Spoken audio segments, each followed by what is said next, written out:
Alright guys, so here we go. We've got a handful of products right here, and well, pieces I should say. And of course you have your two main units. You have your handheld unit here, and you have your sonar, your float. Let's go ahead and go through all the smaller pieces. We've got the instructions here. They're in English as well as something else. I'm not quite sure which language this one is. We have what should be the neck strap, and it is just basically kind of a standard nylon neck strap. It has a little cord there to tie it to the unit, and then you can do the quick clasp to take it off there and snap it back on so you don't lose the unit.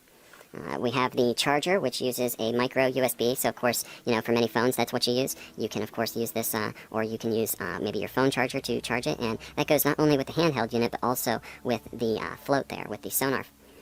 Now it does have a second cap here, which is, I believe, this piece right here.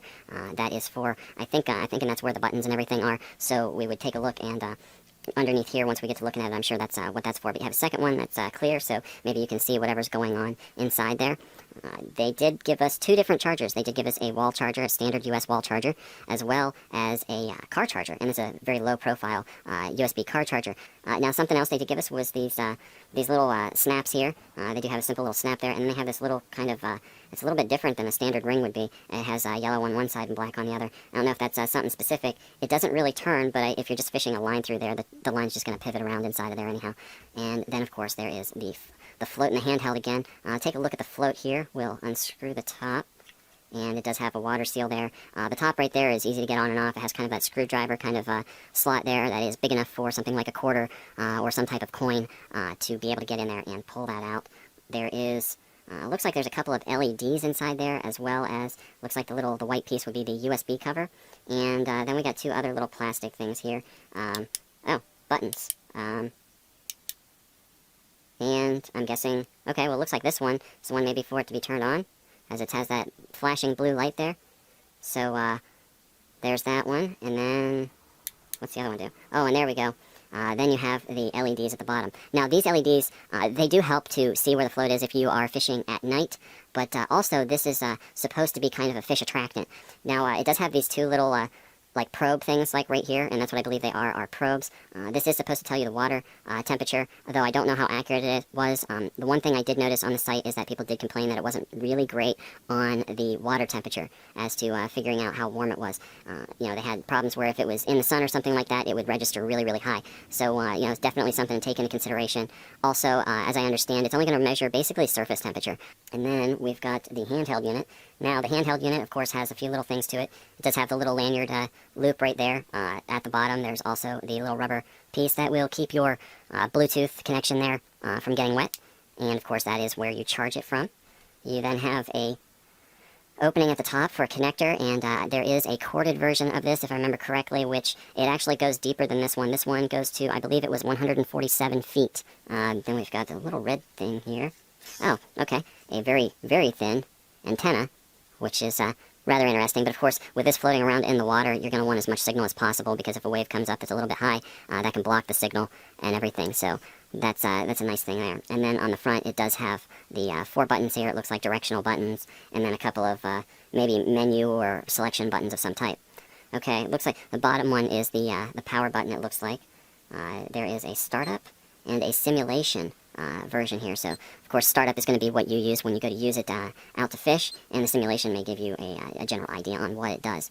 Let's try the simulation. Oh, there we go. So here we go. This is what it's looking like. It's given us a color feed here, showing us what the bottom might look like.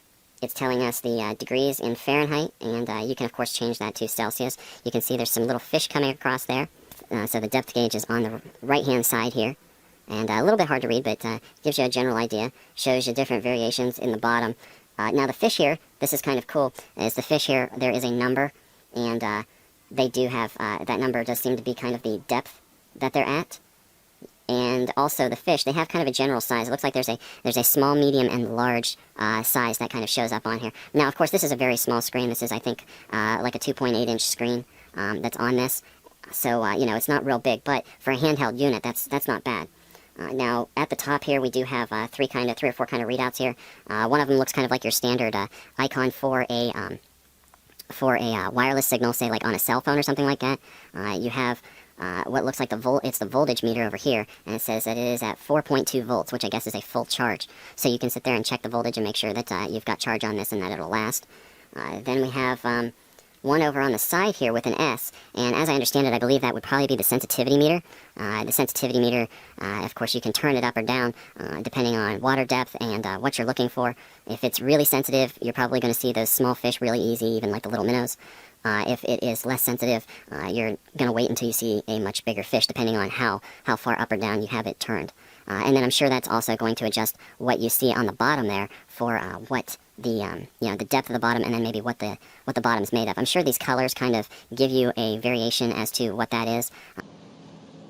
Okay, everybody, you can see we've got our little sensor ball there. You can hear they already have the hand unit on. We're out at a local dam here, so we're out at the water. And we're going to go ahead and pitch this. Now, one thing I decided, since we're static, I'm putting these weights on it, and I have it so they'll slide down the line. And what will happen is they'll hit the bottom, and the bobber or the unit will float straight up from there. And then all you have to do is keep just a little bit of tension on the line, and it will hold it in place. This is kind of actually an old depth finders thing from Europe. That's how they would find the depth, is then they would measure the line out once normally you would sink the bobber. We're not worrying about sinking it, so we just want to keep it in place. But anyhow, here it goes. We'll toss this out. We'll get out here in the water good ways. And then we'll take a look at what we see, how many fish and everything. And let's go ahead and turn the scanner on and pull the little antenna out. But I don't think we really need it. I don't think it's out so far that we need it. We're in the startup mode. Let it go for a second. And then try to get this down in the shade so you guys can see it. There we go. Somewhat. I mean, that's about the best we've got right now. And you heard the beeps. Those were some fish that came across. There we go. There's some fish right there. And they're towards the bottom. Right now, the setting is for medium and large fish. We're not worried about little bait fish or anything like that. So it is telling us a little bit of information, telling us, again, water depth and everything, of which the water depth here and what it's telling us should be about right for where it's at compared to the dam right there. So, yeah, I think it works relatively well.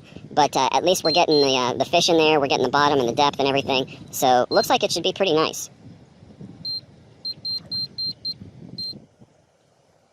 You can see that string of fish there.